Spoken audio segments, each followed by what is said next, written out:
Hello and welcome to the latest episode of the Odyssey Podcast. I'm your host, Jeremy Mully. My guest today is a very special guest. He's a human behaviour specialist and his name is David Szczecinski from Milan Therapy and Coaching. So David, I want to welcome you to the show and thank you for coming down. Thank you very much, Jeremy. It's a pleasure being here. Yeah, I'm glad because I've been excited for this conversation because we've chatted many times off the show, in areas that cross over into human behaviour, psychology, and crossing over into what my passions are in film, and we get to do both of those today. So, but before we get too much into it, can you just sort of give us a sense of what you do day to day now, David, as far as your therapy and coaching, because those words encompass a lot of things, but I guess just getting a sense for you personally, what that means to you and what you do professionally. Well, Jeremy, yes, I help people on their journey in a way. We were talking a minute ago about the hero's journey. I help people make sense of their world, their deep psychology. I help them understand themselves better, but also, I walk with them in a way whereby they can understand themselves in a deep psychological way, in a deep social way. A lot of my clients are mental health clients, about 30%, who suffer from anxiety, depression, and a big part of my work is working with people with social anxiety, helping them to connect, helping them to speak to others in a way that they feel comfortable. A large part of my work is connection coaching, where, again, we take people through making decisions around relationships and how to find a relationship that's perfect and right for them in the way that they would like to find that relationship. Everything that we do is designed to assist people in really understanding themselves on that deep level, and in that way they can understand others. We do a little bit of behaviour profiling, but mainly that's around relationship profiling. I do work sometimes with children and sometimes I work with couples. So it's a broad range, a broad aspect of things that I do. Yeah, excellent. And we're going to talk a lot more about relationships and your expertise in that, because I didn't say it at the beginning, but you also have your own radio program, which is called Inside Relationships. And that's you diving into, sort of different facets of relationships and, again, with your experience and background in that area. But I want to ask you, how did you first get interested in human behaviour and relationships? Like, is this something you've been interested in from a young age? I think my main interest in human relationships came when I joined the Army. Right. Back in the 1980s. Meeting people in the Army gave me quite an insight into how a structure and a system works and how people fit inside that system.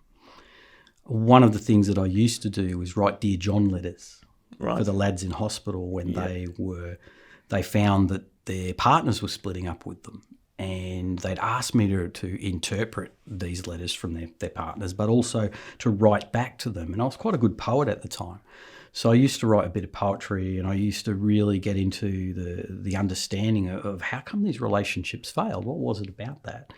That really I really wanted to understand. So the Army was really the first part of my relationship journey. Then I became a private investigator with A Delta Investigations, doing surveillance work. Now, 80% of that is really boring, and 20% of that is really exciting because something's actually happened. So working with insurance fraud and insurance claims was very, very interesting as an investigator. And after that complete change, I got a social work degree and became a mental health social worker. And for the majority of my time after that, I worked in the health department for about 7 or 8 years. Became a private practitioner and really started to delve into what makes human beings tick. So I started to study NLP, I started to study hypnosis, I studied persuasion and influence, I studied all sorts of offshoots of processes that make people, or at least encourage people to do what they do. And a lot of my work started to become with less than pleasant behaviour, so narcissistic behaviour and, psychopathy, sociopathy, things like that. A lot of people coming to me with issues around their relationships where things were really unpleasant. So my journey in that way started out with the military and is still going to this day. I'm still understanding and really encoding and cataloguing new things all the time. Yeah, well, because that's been, for you, like around like a 40-year journey of learning and developing. Even though you've learnt a great deal of things, do you find you're still learning new things and facets from not only your professional experience day to day, but I imagine you constantly keep up to date with research and other sort of clinicians, what they're doing and whatnot. Yeah, so I guess that's you're right. A roundabout way of asking that question. Yeah, absolutely right. In my profession, as a social worker, we have to stay up to date with the latest research, the latest studies. As a therapist, I draw heavily on interpersonal neurobiology, which was Dr. Daniel Siegel. He is the main proponent of that. And, of course, social theories, systems theories, theories around power and control dynamics, which is a big part of what I do, understanding the structure of power, how that works. And, of course, a lot of my own research. I mean, currently I'm writing the book, The Secret Life of Kevin, which is literally about all of the biopsychosocial processes that go into human beings and how they connect, yet in story form. Right. So I've taken a lot of the old literature apart around persuasion, influence, and around, shall we say, seduction, because that is an area that I've studied heavily to understand how human beings operate, and taken that apart and revamped it into a more modern way of understanding relationship dynamics. Yeah. So there's so much in this process that I'd be here for days if we were going to talk about breaking it down into its components. Yeah, right. No, I'm sure there's plenty to talk about, but and just sort of anchoring in again on you had that initial interest in the army around relationships and also power dynamics there as well. But what specifically was it that got you interested in that psychological element? I feel like you haven't really... Yeah, there is a story there. Yeah. Well, I was what you might call a bit of a problem child in the military. In fact, it's got, and don't hold this against me, it's got disruptive influence to the Australian Army on my record. And back then I was quite a conscientious objector, and I understood why things were done the way they were, although I found the power and control dynamics in the military were very kind of centred around a hierarchical system. So I was actually at one stage the tech storeman for one of the big battalions, and literally all the requests for parts came through me. And I had a boss that really didn't like me. I mean, he really didn't like me. So literally what would happen is he would, every couple of weeks, he'd come into my office, and I was possibly rather hungover, so it's fair. And he would stand in front of me and yell and scream at me, and the spittle would be running down my face. And you can imagine in the army, you have to stand at attention. You couldn't fight back. You couldn't talk back. You couldn't do anything. You were literally at the mercy of this person. It could have hit me. I mean, physical violence did happen at times. So he would just do this periodically. And I always wondered, what was that about? Why was he taking it out on me? Besides the fact that I might have been a slacker at times, although I did my job really well. So there was one day when I suddenly thought to myself, you know what, I can change this, but I'm going to do it mentally. So what I did is, if you are familiar with Star Trek, shields up, Scotty. Yeah, this planet sucks. Or actually, beam me up, Scotty, this planet sucks. But shields up. And I literally imagined one day when he came in, the shield around me, like literally in Star Trek. Right.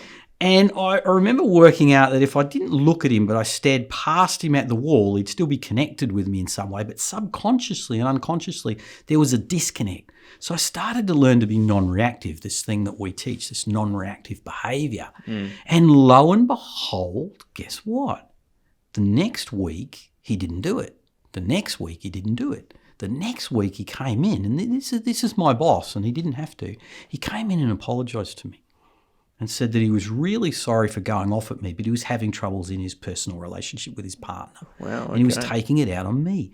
And it was at that point I realised that there is a way to affect human behaviour without words. And so I began my journey in understanding how do we actually, unconsciously, like body language, facial expression, how do we unconsciously do this? Is there an energetic element to this as well? So that had been my start of my life's journey into behaviour. Yeah, that's really fascinating. And then fast forwarding to the future, because I know something you talk a lot about is that you call it like emotional self-defense or relationship self-defense. Yeah. Is that what you would call emotional self-defense, what you were doing in that situation? That's definitely part of it. Visualizations are a part of an emotional self-defense. We want to develop a relational resilience. Now, what does that mean? Well, a lot of people that come to me are in relationships that are less than pleasant. And for whatever reason, they want to stay in those relationships. Yeah. And by the way, when we say relationships, are we literally talking the relationships like as in like husband, wife, boyfriend, like romantic? And work relationships. Okay. Yeah. They're less than pleasant. For whatever reason, people stay in them. Mm-hmm. If it's a workplace, they might stay in it because they need the money. They've got to raise their children. Yep. If it's a interpersonal relationship, let's say I have people in my world that are with narcissists, for example, but for whatever reason, they've chosen to stay in that relationship. So what we teach them is how to manage that relationship and how to actually change the dynamics of that relationship, not only with words verbally, but also non-verbally. Because actually the non-verbals are very, very, very powerful. Even just a look is so powerful. So relationship self-defense is about building resilience or building up the ability or the capacity to put the shields up and the capacity to allow that water off a duck's back as long as you're not physically being hurt. Yeah. Because if someone's physically hurting you, please call the police, please call the domestic violence hotline. Although a lot of people are verbally abusive, a lot of people are verbally difficult, a lot of people are non-verbally difficult. And being able to defend ourselves against that and not take that on inside is a very powerful tool. And over the years, the self-awareness method, which I wrote, has been designed to help people do that. Okay, and what are some of the things that you look to advise people on in those areas? Like I'm sure there's a multitude of different like techniques and tools that you teach people. What are some of the, I guess, fundamentals around that? You sort of touched on the fact that a lot of it is body language, like it's less about what's being said, but tonality and eye contact, those sorts of things. Like, could you just touch on what some of those things are? Absolutely. Well, all communication is around safety. Right. So if you think about communication, the goal of communication is safety. Speech is a small part of our communication. So if I say the word to you right now, camel, what pops into your head? Picture of a camel. Picture of a camel. Yeah. Now, if I say that in a workshop, people will say humps, camel cigarettes, they'll say sand. They'll say all different images associated with one word. Isn't that interesting? So imagine if we say now three-legged camel walking backward up a hill, following a magician with a flying orange robe. How's your brain working now? Yeah. There's a lot more focus is being paid to those different elements. Yeah. So you're starting to really have to use a lot of real estate upstairs in the prefrontal functioning. Now, imagine if you're distressed. And when you're distressed, you don't put a lot of real estate into prefrontal functioning, in other words, emotional regulation and focusing on what people say. You put more effort into being safe, more effort into your emotional safety. So that's why when people are, let's say in an argument, for example, they're really honing in on those words. They're deleting, they're distorting, they're generalizing, they're deleting all the good stuff. They're generalizing, it's all bad, everything's bad, everyone's bad, you always didn't love me, all of that. And of course, they're distorting, they're creating new memory based on how they feel at the time, rather than based on the actual factual situation that's going on. That 5 minutes ago, we were kissing and cuddling, and we loved each other, yet 5 minutes later, we hate each other. How does that work? So part of what we teach is being able to slow this process down, slow it right down so that we're not, if possible, deleting, distorting and generalizing. We're becoming emotionally resilient. We're being able to focus on how we're feeling, how the other person might be feeling it, and then validating and acknowledging that process, and then having those conversations when we're not in what we call emotional refraction, which means filtering through how we feel. We actually filter data through how we feel at the time. Yeah. And I'm sure in the movie industry, movies are geared up to get those feelings going. Oh, They're geared up yeah. to get people in a certain meaning, in a certain feeling state. Well, human beings work like that. Literally, how we feel is how we are. So if you're feeling angry and you're looking at someone, guess what? They become the source of your pain.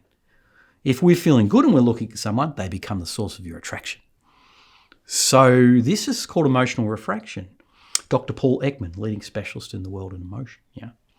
So what we're looking at is we're looking at being able to, first of all, read the facial expression, read the body language, manage the inner self, work out which words we're going to say depending on the situation, and not necessarily jump into that process where we're defending ourselves or we're getting upset or we're following the same behavioural patterns over and over and over again. Yeah, being in that reactive state. And does that relate to what you've talked about? I've heard you talk about in a workshop is that window of tolerance, in the sense that if you can, could you explain what that is firstly, and like sort of how you want to be within that window of tolerance when you're making those sorts of decisions and Absolutely. Absolutely. To have prefrontal real estate working, there's 9 prefrontal functions up at the top of your brain. That's kind of your goal. Although to do that, our nervous system has a capacity to cope with stuff. Let's just call it stuff. External pressures and internal pressures. So internal pressures are your thoughts and feelings. External pressures might be, say, your workload, your family life, anything, your finances.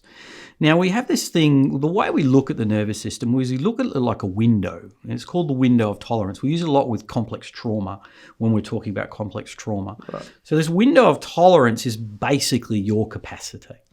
Now, Dr. Roy Baumeister will tell you you've got willpower points. In other words, your willpower points for every day, you wake up in the morning, you might have 100 willpower points. Now, they are determined by glucose levels, they're determined by sleep quality, and they're also determined by thought quality, I would say. So you wake up in the morning, your window of tolerance might be manageable. In other words, in the bottom of the window, you've got, some excess stuff that you process, feelings and thoughts maybe. And above that, you've got a fair bit of room to deal with your daily activities. Now, as your window of tolerance decreases, so does your willpower and so does your capacity to cope. So someone's willpower tolerance may be very, very small. So within a few minutes, they're already getting angry. They wake up and they're already upset. Yeah. Someone whose window of tolerance is really large, they're those kind of people who are laid back. They seem to be able to take everything and they don't seem to react. So this window of tolerance is variable in each person, depending on how much past stuff they're carrying, depending on the stress levels they've got, and of course, depending on the way that they think or formulate their thoughts around framing, each situation. So if you frame something positively, you're more likely to have a lower window of tolerance, as if you frame something negatively. You're more likely to start being anxious and become quite distressed, which unfortunately puts you into a high level of reactivity. Yeah, and you've mentioned some of them, but what are the things you would recommend to people to keep that window open as much as larger as much as possible? Well, to increase the capacity of the window, we have to feel it to heal it. Okay. So I'm going to give a connecting coach example, if that's okay. Please, yeah. So let's pretend for a minute that I am working with a young lad, and this young lad wants to connect with somebody. Yes. Now let's pretend for a moment we're in a place that serves alcoholic beverages. I'm not going to say a bar. So let's pretend, you imagine somewhere that's not a bar. We'll play the game. Go on. So it's a bar, right? And this young lad, this window of tolerance, let's say before he stepped into the bar, he had a fair bit of room in his window.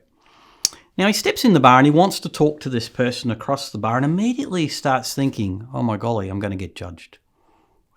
They're going to reject me. Mm. As soon as he starts having those thoughts, what happens to his window of tolerance? It gets smaller. So he goes all the way up to what we're going to call war footing, where he's actually quite anxious now because of these thoughts that he's having. So before that, he was quite okay, but as soon as he starts having these thoughts and having these feelings, his window of tolerance is closing. It's getting smaller and smaller and smaller. And now he's just under that anxiety level. Now, the first thing he's probably going to do, which I'm not going to let him, is he's going to run to the bar and grab an emotional regulator, alcohol, an anaesthetic. So he takes his 5 tequila slammers, thinks he feels a lot better, but what's actually happening is it's not changing his window of tolerance in reality. It's actually making it smaller. Wow, okay, yeah. Because the more he uses an artificial regulator to affect his window of tolerance, in other words, feel better, the more he's not facing the feelings, which means he can't build resilience to the feelings. I see. So like that's what you meant when you say you got to feel it to change heal it. it. Yes. Yeah. Now let's do it differently. Let's pretend we go to the bar. Not the bar. Of course, it's not the bar. We go to that place where it's not a bar, but it is a bar. Place, And he sees that person. Yet we've given him 3 magic question protocol. We've given him grounding exercises. We've given him some CBT to manage his thoughts. We've given him some other techniques to speak to someone. So he's still really anxious, but he's feeling like he can do it. So rather than going to the bar, he goes up to that person, starts a conversation. With 3 minutes, it's going real well. What happens to that feeling state of anxiety? It decreases. What actually physically happens neurologically to his window of tolerance in his nervous system, it physically increases. In other words, he's building resilience to the feeling. Yes. Now, the more resilience you build to the feeling, guess what? The more tolerance you have. So your window of tolerance gets bigger. The more you use artificial regulators and avoid situations that may be anxiety-provoking but not overwhelming. If a situation's overwhelming, it's detrimental. So someone's having a panic attack, for example. But if it's just nerve-wracking, yet you push yourself through it, you are creating a bigger window of tolerance. You're neurologically making more space. Right. Yeah. Now, other things that affect the space in the window of tolerance is diet, exercise, and thought quality. And sleep. And sleep, huh? Yeah. So when people were talking about, a while ago, having a good diet, you go to your GP and they go, oh, you're exercising, you got a good diet, you're sleeping well. Well, the science is in around that. Those things do help you increase your window of tolerance. They do increase your willpower points. Because the more willpower points you have, the more resilience you have to each little thing that causes you anxiety, that causes you distress. So in the tolerance window, really what we have is stress, and then we have anxiety. Anxiety is a higher level of stress. So most of us are under what we would call, I call it tension. Most of us have tension. In other words, we have a level of anxiety that's manageable in order to do daily things. If I didn't have a level of tension, I wouldn't be here today. I wouldn't have, gone around the block 3 times to find parking, yet still got here. So literally there's tension, but I haven't given up the podcast because, my anxiety has gone down now once we start talking. Yeah. But let's say, for example, I just lost it and said, right, that's it, I'm ringing up Jeremy and I can't go. I'm now into war footing, I'm now into anxiety, I'm overwhelmed, and then I avoid. Yeah. And then have about 50 tequila slammers when I get home. Which means next week I'm not going out to talk to Jeremy. So I've pushed myself through my real dislike of parking in the city. And, said, you know what, Dave, it's all cool. I'll get there. It'll all happen. It's going to be fine. And, of course, it is fine. So now my window of tolerance for parking in the city is just a little bit bigger until I get to Riverside Drive. Well, then it'll probably shrink again when I lose the plot. Okay. Well, you have to keep me on the phone for that. So Jeremy, my therapist. I love it. It's good. Good stuff. I want to talk about, because you've sort of been touching on it there in that example in not the bar, but the place that you go to. Because that, from my understanding, that's you do a fair bit of that work as far as, I guess, coaching people, that relationship coaching and advice. Could you talk about what that looks like for you when you are guiding people through those stages where they might be anxious for that sort of, for approaching people and talking to people for whatever reason? Like, what is that phenomenon? I guess, how did you find yourself in that space? Well, when I worked in mental health services after private investigating and getting my degree, I noticed that there was a lot of people with a high degree of social anxiety. In fact, I'm thinking even more so now than when I was working. And what I noticed about social anxiety is you can really cure social anxiety by creating good chemicals in the brain. So there's 5 chemicals in the brain that we want to create, things like dopamine, oxytocin, serotonin, neuropreprin, things like that. There's a couple more. And how they get created is by raising the window of tolerance. So what I noticed was that if I took people out and put them in situ, it's called in vivo exposure. If I put them in a situation where they'd have to challenge their window and they would have a success, it didn't take them a long time to get over their social anxiety, which ironically would actually affect all their other mental health issues. So really I was talking about, creating confidence. Now, when you're anxious, you're not confident. When you're confident, guess what? You're not anxious. And what is confidence? Confidence is just doing that thing over and over and over and over again until you get good at it. So that's how I started. And I had to have a formula and a process by which to do this. So I worked out, I did a lot of research and a lot of study and put a lot of effort for a good 6 years into understanding how dating and relationship work. In other words, a connection. Understanding from the first look to the point where you start a relationship. And then I worked out all the steps in between how that works and what that looks like. Practiced some of that process with some of my clients, replicated that process, and now I have a system whereby which I help them recognize who likes them, who they might talk to easily as opposed to who they might not, because you've got an 85% chance, if you know who wants to talk to you, of actually having a good conversation as opposed to someone who actually doesn't. Yeah. And that's about what we call the love map. Okay, so talk about that, because without revealing all your trade secrets and things like that, like I'm probably the only one who does it. Just getting a sense of what you mean by that, and how you go about identifying that. It obviously takes an eye and years of experience to pick it up and identify it. But what are some of the things you're looking for when you talk about what did you call them? The love map. The love map. Okay. Yeah. Now, Dr. Leal Loudness is a PhD specialist in relationships. And a lot of research was done from the 1970s where people like me would sit in nightclubs literally observing people. Not in a creepy way.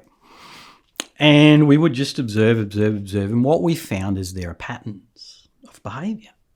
As human beings, we are biological. And we actually go through processes, just like everybody else. Yeah. Now, what was found was that we encode our relationship choices between the ages of 5 and 8. Okay. We imprint like ducks. So guess what? A lot of stuff we do is unconscious. Now, people like me, we know those unconscious processes. We can pick them out. And that way we can work out what's going on in that person's biology. Not necessarily their neurology, but their biology. In other words, their pre-programmed processes. Yeah, that encoding that's happened from that younger age. Yes. Yeah. Now, a love map is really interesting because you just don't know what's on it. So, for example, on someone's love map could be a red beret. It could be a tone of voice. It could be a facial shape. It could be a hair colour. It could be an eye colour. It could be a way a person acts. Right. So just to clarify, like when you say love map, it's the things that someone is looking for in a potential partner? Unconsciously. Correct, The love map is an unconscious process generally. Yeah. We might be aware of things that attract us. Yeah. Although I imagine that's just a small fraction of those. Small fraction of the love map. Yeah. Now, not giving away my trade secrets, interestingly, you can tell when you're on someone's love map. Okay, explain that. What do you mean by that? Like, when you're communicating with someone, you can know if there's features of yourself that fall in their love map. Is that what you're saying? Yep. Yeah. Okay. And in fact, you can work out whose love map you're on within about 15 minutes of entering an establishment. Wow. Okay. Yeah. Okay. And I guess what you're saying is as well that most people wouldn't know their own love map in the sense that they're unconsciously pursuing certain features and characteristics of other people. So they I guess they know when, it's like a sort of binary thing, yes or no, but they don't know why. Is that? Yeah. It's a feeling. Yeah. This is complicated, and my research has been very heavily in understanding each step that goes with this. Mm-hmm. So when someone is on your love map or you're on their love map, there will be certain things that will happen, and they're the same. They happen the same each time. And you will get a feeling. There's a feeling. And there is certain looks and there is certain behaviour that is present when you're on someone's love map. All what I teach people is how to recognise all of that. And then have a more successful connection. Because for males, females, doesn't matter. Love map's love map. And the processes are the same or similar. So if you understand who likes you, not who you like, but who likes you, you've automatically increased your odds in finding out, in making that first connection. And in fact, when you're on someone's love map, there's no pickup lines needed. There's none of that. It's all literally you can have a conversation with them.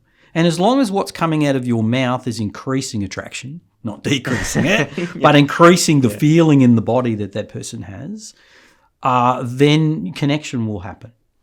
And this can happen very, very quickly. Yeah, okay. And you sort of touched on it there in the sense that like you're not using these techniques in the sense of their pickup lines and so what. And I've actually really enjoyed, again, we've spoken about this before, but it's radically different from, what's known as like the pickup artist community, which has sort of been born from like sort of the 1990s into the early 2000s. What are your thoughts on the like that sort of pickup artist approach versus what you do? Like where do you see the difference? I mean, I certainly see a great difference from an ethical standpoint, I guess. Yes. Well, I've certainly studied the pickup artistry community for quite a long time, quite many years, and studied the techniques. And what I find is it's disingenuous. And the intention, I mean, anyone who can literally rehearse a script and can talk to someone fairly effectively can use some of those techniques. What that means, though, is you never know the intention of that person, and I'm all about intention. So I don't like the pickup artist community's approach. I'm not saying the people are bad, but the pickup artist community approach, because it doesn't really regulate who uses this, who does what. And, if you're talking about things like negging, where you're actually focusing on saying a negative comment to someone to increase, their feeling of insecurity, that's really bad. It's just one of my pet hates. Well, that's what I was going to ask. I guess you're, in that sense, using the dark side of that understanding of human behaviour and persuasion and so on. Yes. And attraction is actually how you make someone feel about you, and emotional refraction dictates that. As I will say, the more good feelings you generate in someone, the more they like you. And that's really the goal, is to generate good feelings in a human being, not generate feelings of pain or suffering. So for my understanding of the pickup artist community, and, I won't name any names, it really did spur me on to find another way to help people connect. And that's why one of the reasons actually I went down that path of looking at nature and how nature actually works and how we do it naturally. So what I actually do is just shine a light on our natural processes. It's that simple. Yeah. I literally just show you what your natural processes are that you're not aware of unconsciously. And interestingly enough, you can walk anywhere and you'll be, you walk to the supermarket today, you might be on 5 or 6 people's love map. You just wouldn't know it. Yeah. Now, what if you're standing in line and you're on someone's love map and you turn around and you say hello and you start up a conversation, and because you know you're on that love map, there's no negative intention. There's no issue with that. Yeah. Because you might have done that or you might not have. And with this process, you can't muck it up. You can't use it nefariously, because nature has already dictated that we do this anyway. It's just understanding how we do it and then implementing it in a way that is perfect and right and safe for everybody, because I'm big on safety. As I said at the start, communication's about safety. And with the love map, we haven't said any words yet. Yeah. This is all nonverbal. And it's up to you what you say. It's up to you how you approach. And I don't advocate pickup lines. I don't advocate anything except say, hey, my name's David. How was your day? Or, whatever. It's really a very simple process. The hard part is recognizing it. So when my clients are out with me, sometimes they have a lot of trouble actually picking up on the signals. Yeah, well, that's what I was going to ask. Like, early on when they're working with you, they'll have to rely on your ability to pick that up for them. And I guess is the challenge for you then to get them to notice. Teach them to notice on their own. It is. And it's up to them what they do with it after that. Yeah. So if I notice that someone, if I was single, which I'm not, I'm happily married for 25 years, but if I notice someone on their love map and I wanted to talk to them, it's going to be much easier to have a conversation, have a connection. It doesn't necessarily mean going on a date. It just means that person and we can have a good connection. And this is the beauty of it. And in business, imagine if you knew who was on your map. Imagine how much more you could create stronger business bonds, and you don't have to have any intimate connection whatsoever. Just the ability to recognise that it's there. Yeah. And if you're not on someone's map, I also know how to get you on their map. Right, okay, that's interesting. It's a whole different story. Yeah. Okay, that might be another podcast episode on its own, I think. Yeah. That's secret Jedi mind tricks. Okay, well, again, I don't want to, force you to reveal too much in this episode, but I did want to circle. I did want to circle back to something we were talking about earlier, which was narcissism and narcissists, because it's a word that's often thrown around, but very often misunderstood as well. Could you explain what is narcissism and what is a narcissist as well? Okay, this is also something I'm quite passionate about. Yeah. When someone has complex PTSD, complex trauma, they can be quite self-centered because they don't have any room in their window of tolerance or emotional system for other people. Yeah. So literally a lot of people with complex trauma are labelled narcissists when they're actually not narcissists. They're narcissistic at times, but not technically a narcissist. Yeah. A narcissist is someone who lacks empathy. And you will see this. A narcissist is someone who's grandiose. In other words, it's all about them, and often it's grandiosely all about them, and it's a big thing. A narcissist splits, so they play one off against another. A narcissist will create drama where there is no drama to be had. A narcissist will constantly blame shift. One of the easiest way to spot your narcissist is to look for how they will blame others or just everything for why they're like they are. A narcissist generally doesn't need any help. If they go to therapy, it's always for someone else. Right. A narcissist is someone who will often use artificial regulators to manage how they feel. Drugs, alcohol, whatever, usually drugs and alcohol. A narcissist is a person who is very controlling. And often in workplaces, they rise to the top of the workplace. And we won't mention any ex-presidents. So a narcissist can get there just by virtue of being there and being non-empathetic and non-compassionate. Everyone else under the narcissist kind of leaves the workplace, and guess what? They rise to the top. A narcissist will always look for followers. They actually really fear authority, yet they want to be in control. So a narcissist will work towards being that ultimate control. A narcissist has often been minimized in their childhood quite greatly. Often they have quite negative and complex childhoods. So there's a lot of traits. A narcissist can be quite manipulative. So they can use quite manipulative language, both covert and overt. So overt manipulation is just basically threats. Covert manipulation is, you don't love me. If you love me, you do this. A narcissist will gaslight. They will make you doubt your own thoughts and own feelings. Right, yeah. So narcissists have a lot of qualities. Yeah. And it can be a little bit like a spectrum. Right, yeah. So you've just identified ways you can spot those traits. But what happens when you're in a situation where you have to deal with a narcissist? Like, how do you go about doing that? Because, that can happen in different contexts. It can be, in the workplace where, you literally do have to, like, it's not easy to avoid. And then, dare I say, sometimes in family situations as well. What's the advice you give around, in a general sense, the advice you give around dealing with a narcissist? So what we look at when dealing with a narcissist, for example, one of my radio participants next week is living with a narcissist. Right. She's been, I can say this on air, she's been living with a narcissist for 30 or more years. And she chooses to live with her narcissist. So what did we do with her? Well, the first thing we did was teach her how to be non-reactive in the situation. In other words, not to respond to his stuff and it is a he. The second thing we taught her was literally how to protect herself emotionally and not take that stuff on board. The third thing we taught her is to always be the good guy.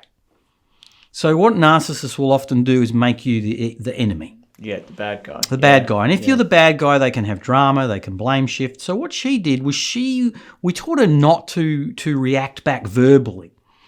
We taught her to acknowledge the person's feelings, acknowledge what they're thinking and saying, but not go there, not to agree with them, just to acknowledge them. Because in childhood, often narcissists are very minimized. So we actually taught her how to linguistically communicate with this guy. Interestingly enough, after a good couple of years of this kind of communication and practice we call the rock, her narcissist has started to change his behaviour. Right, okay. Yeah, absolutely. Yeah. And so there's two ways to do it. You either learn the techniques to manage the narcissistic behaviour as long as there's no physical violence. If there's physical violence, as I said, get out. If there's verbal abuse, which there will be, if there's emotional and mental abuse, there will be. It's really your decision as to whether or not you want to do that. My normal, and we don't give advice technically as therapists, but my normal suggestion would be get out. First point of call, get out. Yeah. It's not worth your own health, mental and emotional and physical health to stay in these kind of relationships. Yeah. If you choose to stay in these relationships and you choose so willingly, then yes, we can help you manage these relationships. Although in the long term, it is better to run a mile. And not look back. Because that case you gave there where the narcissist has changed their behaviour, I imagine that's not very common. It's extremely rare. Yeah. And the only reason he's changed his behaviour is not for her, but for him. Okay, explain that. Well, normally when you have empathy and compassion, you make changes to your behaviour, your thoughts and feelings, because you take into consideration the other person. Narcissistic behaviour, it's all about what can I get from it. So when she's being non-reactive, guess what he gets from it? Nothing. So yes, he had to adapt. So to he get has some to kind adapt. Exactly. A response. Exactly. Yeah. So if he wants affection, if he wants connection, if he wants her to just be, and non-reactivity doesn't mean ignoring or anything. That non-reactivity literally means giving his nervous system nothing. And it's very confusing when you get nothing because you just don't know what this is about. So it's almost like if there's good behaviour, it's rewarded. If there's not okay behaviour, it's non-reactive. So over time, what he learns is if he wants to be, have connection and have a relationship, and not be, and he wants to be dramatic about it, she just disengages, but in a way that doesn't hurt her or hurt him. It's very specific what we teach. Yeah, it's hard to talk about just in this podcast because it's very specific. It's very complex. It's very complicated because each situation can be quite different too. Clearly. The strategies are the same, although the situations can be different. So he doesn't get anything out of the relationship. In other words, what he wants out of it. So he changes for him. He makes a change so that he can get what he wants because it's always about how it affects him. When she's non-reactive, he gets distressed because he's feeling something that's not pleasant. And his old behaviour of getting angry at her, blame shifting her, gaslighting her, doing all that doesn't work anymore. So he's now forced, or not, to find a new behavioural strategy, which guess what? It's being nice. Yes, okay. So he changes to being nice, and as long as she maintains these things, over time, the periods of him being nice just get bigger. Yeah. Till they actually have a relationship where generally they can have a discussion without a big kind of drama. Yeah, excellent. Does that answer your question? It certainly does. And look, that's a good point for us to segue into the film portion of this episode. Awesome. And for our listeners, this is the part of the show where I invite our guests to come in they select a film of their choice, whether it's their favourite film or a film they don't like or a film they just want to discuss, because I believe you can learn a lot about a person from the films that they like or dislike, in fact. But the film that we have chosen is one that David does like very much, and so do I. And it's Star Wars. And when we say Star Wars, we're going to sort of limit our conversation to the original Star Wars, which is now called A New Hope. But when it first came out, it was just Star Wars. Star Wars. So I want to first ask you, David, what made you choose this film, and what does it mean to you? Because it's really a clear delineation between good and evil. In my world, there is no clear delineation. It's very complicated. Yet in Star Wars, it was easy to recognise the villains. It was easy to recognise the heroes. It was you almost knew that there would be a happy ending in some way, shape or form. And it was easy to get behind your characters that you really, you enjoyed to get behind. So I chose Star Wars because it was how I'd like life to be. And, we talk about Jedi mind tricks in the linguistic field, with NLP and hypnosis. And, in Star Wars, there are Jedi mind tricks, on the dark side and on the good side. And so each of those has a very clear intention.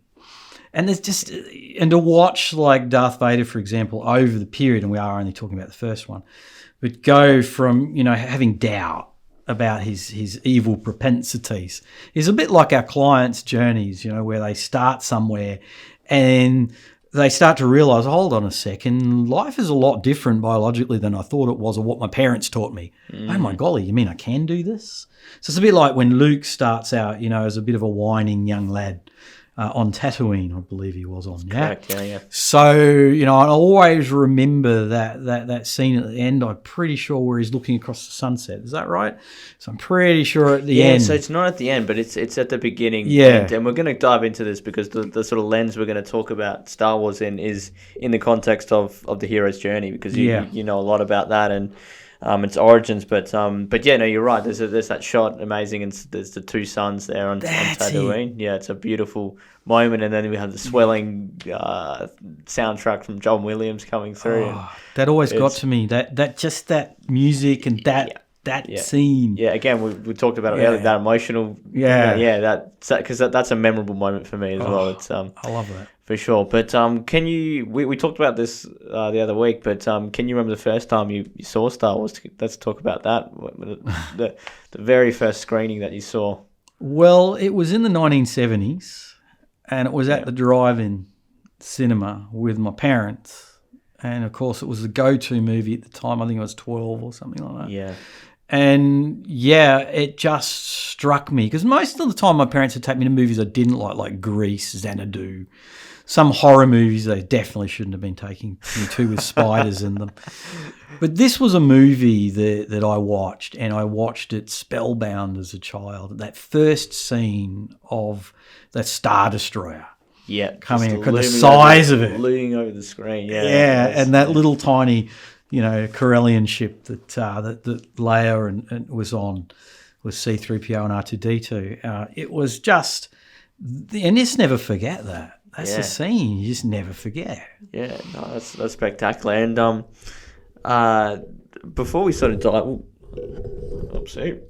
bear with me.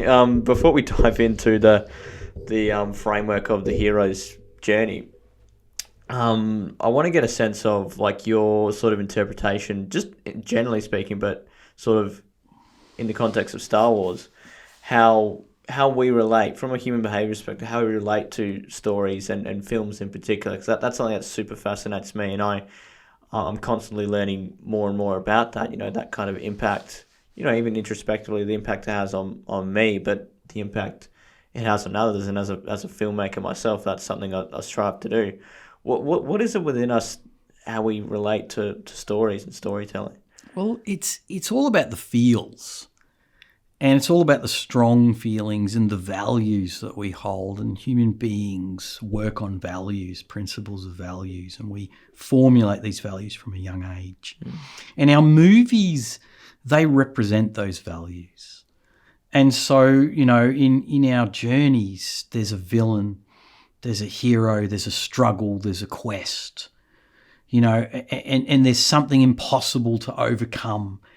And inside of each of us, we have, values that that drive us forward. For example, Butch Cassidy and the Sundance Kid, that last scene where they jump and they're fighting the incredible odds. They can't win.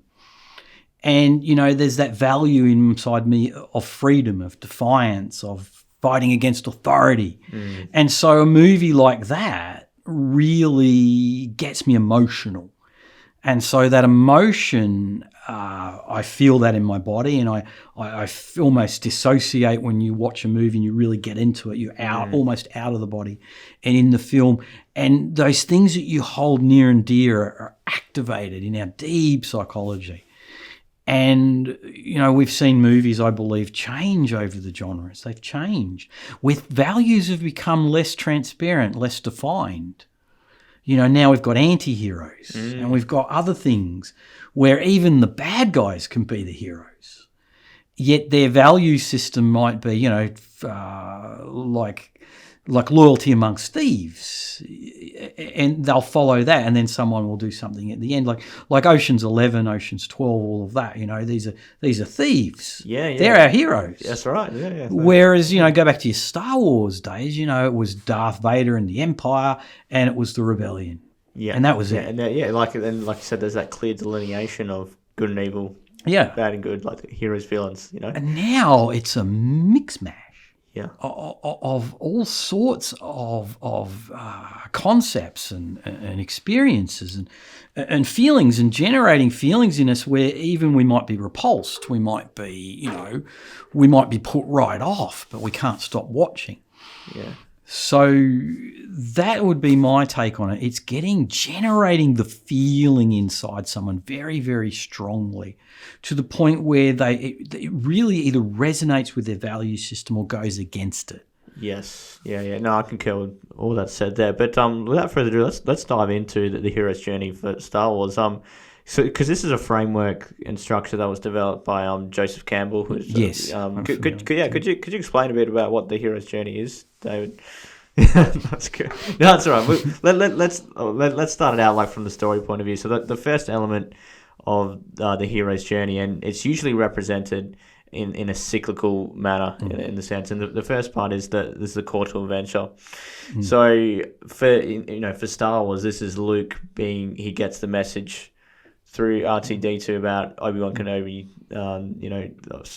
Leia calling for Obi-Wan Kenobi, like, okay, what's this? I've got to do something about this. So let's zero in on that point, because that's, roughly within like 15 minutes of the film, and we've been introduced to this character who's going to be our hero, which, as a side note, by the way, we're not introduced to our hero until about 15 minutes in. We've got a false protagonist in the droids, which I always find really fascinating. That's done in other films as well, but we don't meet our hero until about 15 minutes into the film. But yeah, that's a side note. But that first point, the initial call to adventure, what's your thoughts on that?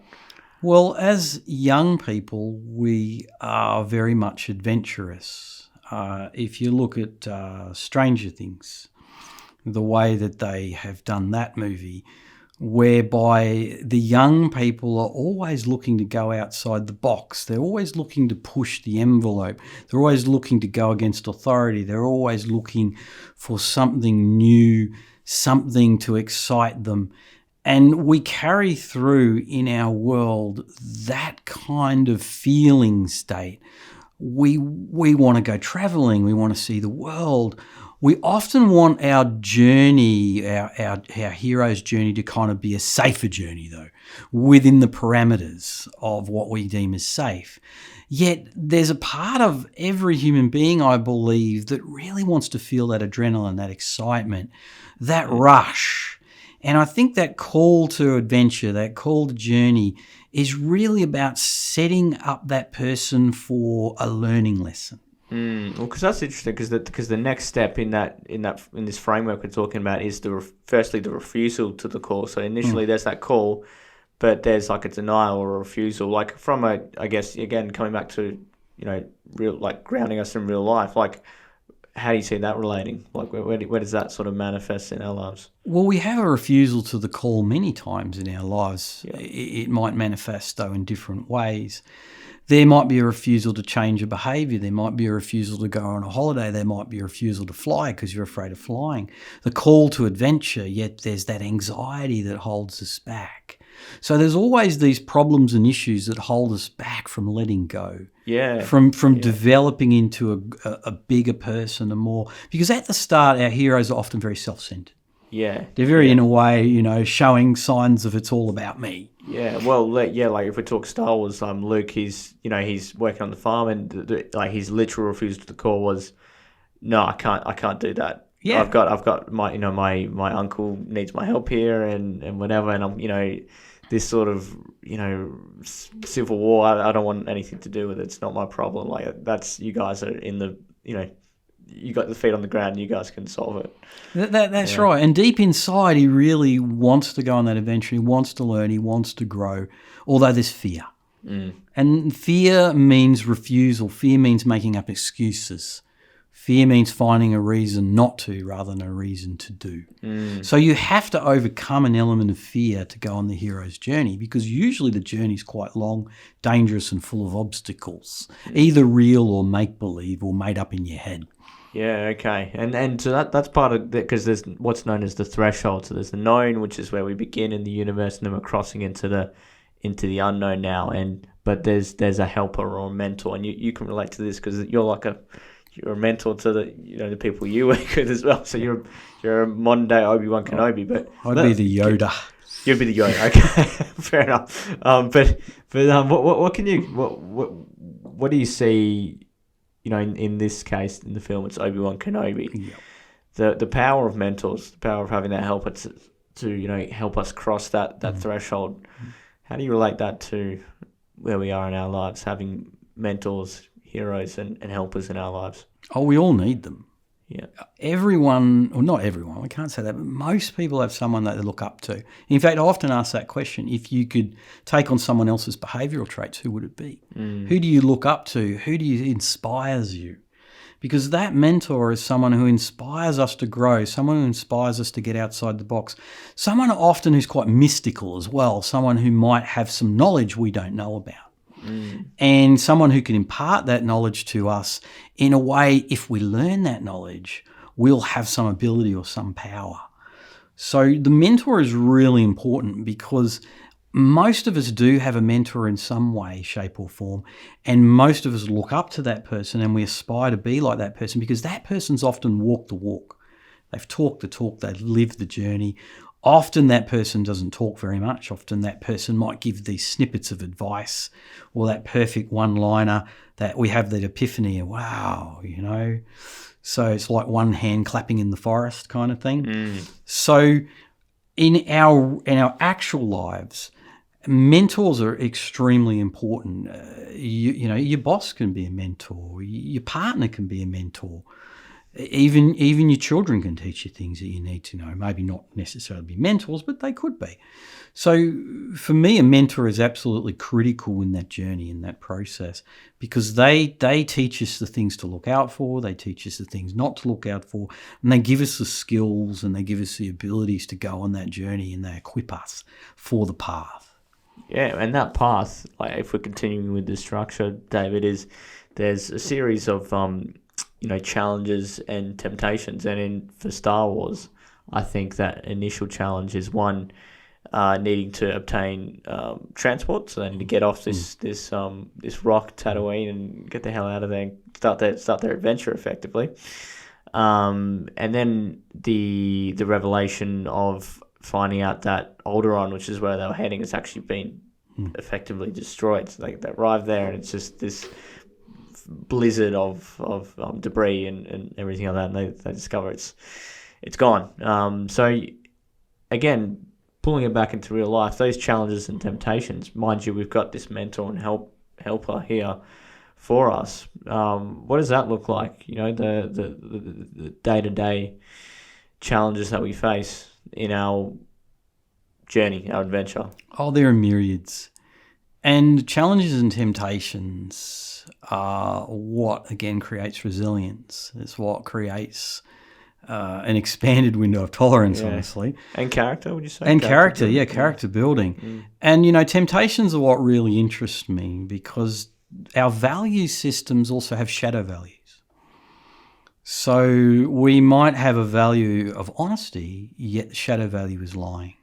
Okay. So there's always the shadow just lurking underneath. So the value system may be strong, but then when we get tempted, we can become weak. And so, when the hero makes a mistake that threatens the life of his friends and colleagues, or, someone gives up a piece of critical information, we could say that the shadow has come out and changed, the trajectory of that process. So in our lives, we're faced with challenges that will uncover our shadow.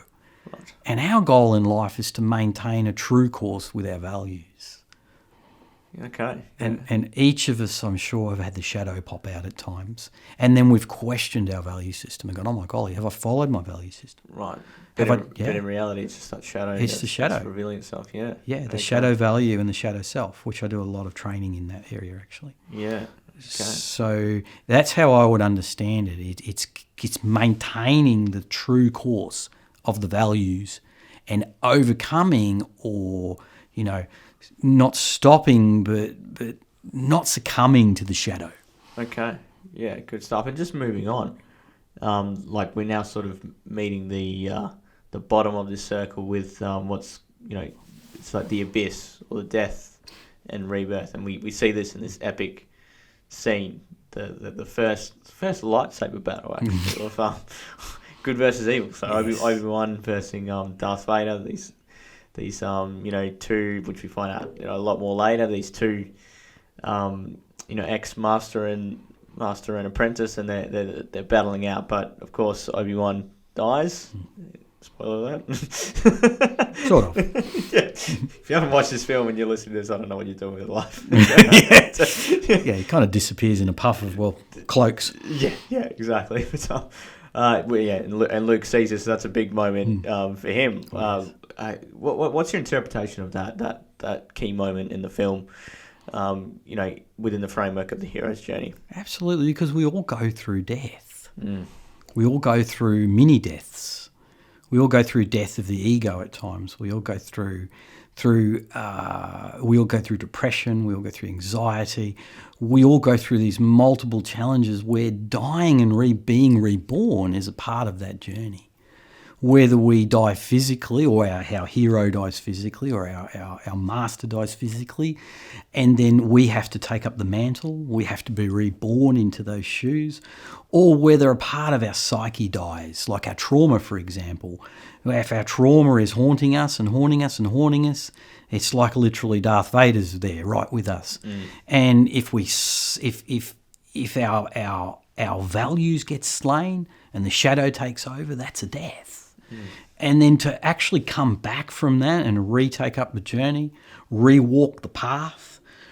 Someone who quits alcohol, for example, they're on their path and they're on their journey, then they relapse. That's a death. And then they have to go back to AA, retake up the learnings and the teachings, if they were part of AA, retake up the learnings and teachings, and get back on the path and be stronger for it. And in fact, be teaching other people and being mentor to others. Right. So there's continual deaths in all sorts of ways, not only of our heroes and our mentors, but also of our own individual psyches. Yeah, well, that leads on well, because the next part of that is your transformation. I'm sort of speaking through transformation and atonement, which is like when you're saying the ability to change from that rebirth process. You have to have a death for a rebirth. Yeah. You just have to. Yeah. And so whether that's metaphorical, whether that's physical, whether it's psychological, emotional, all of the above, to have the rebirth, we need that death. Yes. And so the rebirth means we're stronger, we're faster, we're more in control, we're following our values, our shadows at bay. We're holding back the shadow. And we're moving forward and possibly even training others in that process, because we've been there, we've done that. We've been able to go through that journey, and we've come out the other side of that journey. Yeah. A stronger person, but we still have the shadow. So there's still weaknesses to overcome. In other words, there's sequels. And there's plenty of sequels in Star Wars, which we know of. But Yeah, leading up to that, because we're coming back to the top of the circle, we were crossing back to the threshold of from the unknown to the known. But before that happens, really the key moment is towards the end when Luke has the opportunity to destroy the Death Star through shooting his cannons in there. But linking back to an earlier point, because he's Force sensitive, so he's learning the ways of the Force, which was what Obi-Wan was teaching him. But he, through the magical Force voice, advises him like, don't use your electronic sensors, and they'll go, you're crazy, what are you doing? And he goes, no, I've got this. And that is a key moment because earlier on he wasn't able to trust his Force ability, but at that point he does. That's when he crosses over to the known. And I guess just wrapping us up in that sense, you were just sort of expanding on it there, but that I guess, do you see that as a process of like what self-realization and belief in oneself? Is that? Yeah. I as you were talking, what I'm seeing is the Force is our intuition. If you think of Force like our intuition, our gut feeling, our flow, our quantum connection, our quantum entanglement with the universe and with everything, the Force is letting go of the conscious, logical mind. And in fact, in hypnosis, we call it letting go of the critical factor. So in order to let go, in order to advance into that level of just being at one, letting go of the doubt, the fear, the over excessive thinking, the ruminating, the logicizing. It has to happen for the magic of the Force to occur. And so in all, or not all, but many of our religious practices, many of our yoga practices, we have to let go. In order to be in control, we have to let go. And that's what it's about for me. You've got to trust in something a bit higher than yourself at times in order to really move to that next level of consciousness. And I think that's what they were getting at. He steps into that level of mystical awareness. And accepting it. And an acceptance that there is a Force, that it flows through him, that it flows through everything. And he doesn't have to think about it, oh, well, I need to use the Force now. These are not the droids you're looking for. He uses it naturally because it's intuitive. It's a part of him. He was born with it. And I believe we're all born with that ability. We're all born with something that's extra special inside, a bit like, secret herbs and spices. Yet a lot of times we're doubting that. We're logicizing it. We're going to places where perhaps we don't need to go. Keep it simple, right? Yeah, and I think that is a fantastic point for us to end our discussion on Star Wars and indeed our episode, unfortunately. But before we end the episode, David, firstly, how can people find out more about you, yourself, and also what you do? Well, they can visit our website on mymilan.com.au. They can also call us, is probably the best way, 0488 186 603, and there's a free 20-minute consultation with me about anything to do with behaviour and relationship. And our website or our phone number is the best way to contact us. And Deb's always on the phone, manning the phone, so you will be answered. If you send an email through the website, we will answer it. Yeah, excellent. And we'll have those links in the description of this episode as well. But we dived a lot into, and again, like we were scraping the surface, and we sort of jokingly said like, don't reveal your trade secrets and things like that. But how would someone learn more about that? Do you hold like workshops? Yes, I do. Yep. I hold day workshops, personal and professional empowerment and relationship self-defense. We also hold workshops in emotional resilience, and we also hold workshops in relationship connection. So the relationship connection workshops are often held for people with high social anxiety, although we also do a lot of one-on-one coaching in that area. Relationship workshops, really anyone can go to, and we start to teach the code and how it works and how to use it in a way that is safe and good for yourself and other people. Yeah, excellent. And then lastly, of course, your radio program. Yes, our radio program is Inside Relationships. It's on DRN1. Diversity Radio Network, and it's not due to air just yet. I believe it will be airing in May. Excellent. And you're on it, Jeremy, so we look forward to hearing you too. Yeah, I'll be on the other side of the mic. Absolutely, awesome. Good stuff. But again, listen, David, I really appreciate you coming in. This conversation's been fantastic, and I've enjoyed it a lot.